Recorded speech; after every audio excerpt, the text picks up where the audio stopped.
and to folks on the phone, good morning, good afternoon, good evening, depending on your location. And so Jessica had actually, in a prior slide, suggested that this presentation would be productive and informative, I think is the phrase that she used. And just to manage expectations, I'm expecting it to be about 80% entertaining and silly and 20% insightful. And so, let's make sure we set our expectations. As a child of the 80s and the 90s, I was always a fan of pop culture and have continued to stay as such. And through the years, I've sort of been collecting nuggets of wisdom from various different places. And if we look for it, we can see project management wisdom in things and games and other things. And so I've sort of organized them together here in hopes that we have a different way of thinking about the way that we do work. And I've already seen two people introduce themselves from Romania and Germany. And so hopefully what is American pop culture has also spanned the globe, and some of these references will make sense to you as well. If not, you can email me afterwards and I'll explain them to you. So first off, we have Mike Tyson, who is a boxer that made his fame in the 80s. And he's famous for saying a quote that everyone has a plan until they get punched in the face, right? So as a boxer, everybody probably came into the ring thinking they knew how to beat him, and very few actually did. And if you think about that with our work, as project managers, and thank you, Amit, for some of my references will be the same in Germany. As project managers, we have plans, right? And we make plans and we go into our work, assuming that they exist, and very rarely do they come to fruition with how we had originally expected them to. And so, the key then is to figure out how do we react to these unplanned items, whether that's management in how we manage our work and provide transparency into risks and trends and themes with our reporting, which allows us to see the risks earlier. Think about that as sort of seeing the punch coming and figuring out how you want to react to it, giving yourself as much lead time as possible.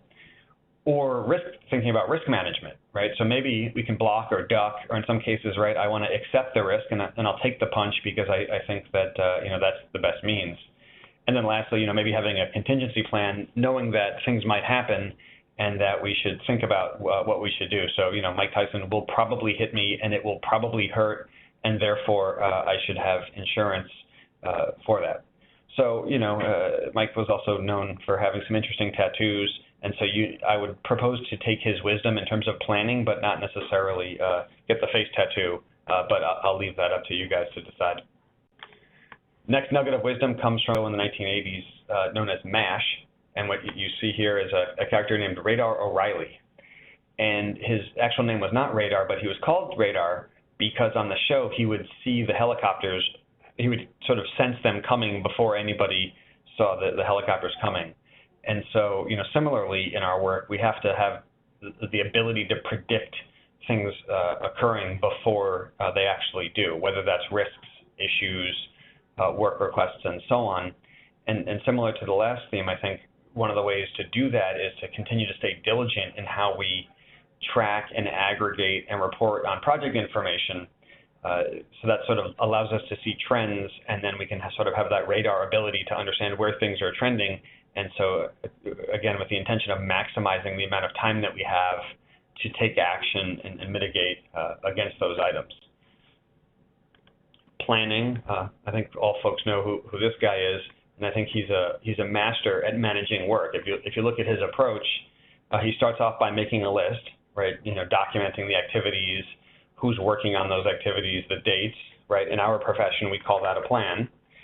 Checking it twice, making sure that it's complete and accurate, recognizing where there might be insights and transparency as well, and then looking at naughty items like risks or issues and challenges and making sure that we take the appropriate action, and nice items, which are those things that on my status report are green, and there's not a lot of those often. So we follow the approach of Santa on how to manage work. We make the list, we check it twice, and then we look at our naughty and nice items. This is Megan Trainor. Last year, she came out with a song called No, which was pretty popular here, where she was fending off the advances of men. Similarly, we need to fend off changes and additional items that come in, distractions, which impact our ability to complete work. And so a lot of times with our business partners and our stakeholders, we get stewards, and we try to say yes, and we take on the additional work, and we'll just add this in. But there's implications to that, whether that's additional cost, additional scope, missed dates, and so on. And so, in this metaphor, we want to sort of say, the scope is no, the change is no, the requirement is no, and you need to let it go. And again, it sounds like taking a hard line, but the intention here is to keep the team focused. Now, those of you who follow some methodology, this goes against that, and so I think the lesson here is, while we do need to maintain our scope and our boundaries in a model where there's agile and that work is constantly changing and reprioritizing, I would say the key is then focusing on the implications and just being clear of what those implications are. So to evolve this metaphor, it's not necessarily no, it's if you do that, here are the implications to schedule, scope, commitments, and so on. Similarly, in the 80s, in change management, there was this movie called The Gremlins, which is fantastic. And there were these little creatures that, when they got wet, they would multiply, and they'd sort of show up everywhere. And on projects and programs, we definitely have similar gremlins, which seem to multiply on a regular basis, whether that's scope or cost, complexity, what have you.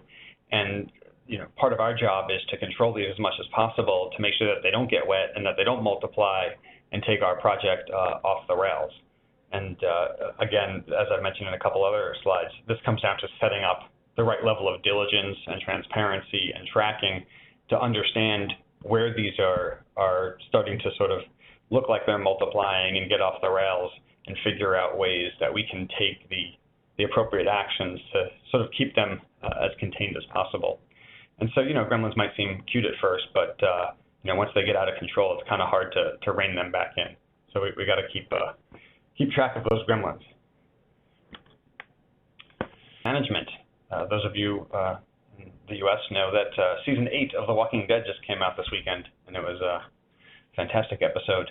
And similar on projects, we have, I call these zombie issues. They're issues that just won't die. No matter how many times you think you've shot them or think that you've sort of knocked them out, they just keep coming back. And I think everybody has examples of zombies on their projects, whether those are decisions that get made that you think are finalized and then somebody questions it and they get revisited, or they're defects which you think you fixed and then they keep coming back, or issues and actions which just sort of stay on those logs forever and never really get closed out. So there's dozens of examples of these zombie items. And I think that the key is to make sure that they're dead, right, and not just wounded. So thinking that we've closed them or thinking that we've taken action is different than actually closing them or taking that action. And so everybody knows how to. Hi there. I hope you enjoyed that last clip. My name is Michael Maludis, and if you'd like to watch the full 60 minutes of that last webcast, while also gaining complete unlimited access to our entire library of IT learning, simply visit our subscribe page at greatpro.org/subscribe. Unlimited annual access is $199 per year, but if you use the coupon code LEARN2EARN, you can drop that membership fee to just $149. That's less than $13 per month for unlimited access to over 1,000 hours of on-demand career development, covering the entire spectrum of IT management best practices, including business analysis and requirements, software development, quality and testing, risk management, process improvement, project management, and even digital transformation. But your membership doesn't just give you unlimited access to our vast learning library. You also get free access to our mobile app, as well as direct access to our network of over 300 of the world's leading IT consultants, all of whom are dedicated to putting practical knowledge at your fingertips so that you can learn more and earn more. I hope you will join me in becoming a member of the Great IT Professional and advancing your career with us. And if you're on YouTube, don't forget to hit that subscribe button above so that you get notified whenever we publish new free webcasts each week of the year. Thank you for your time and best wishes for your continued success.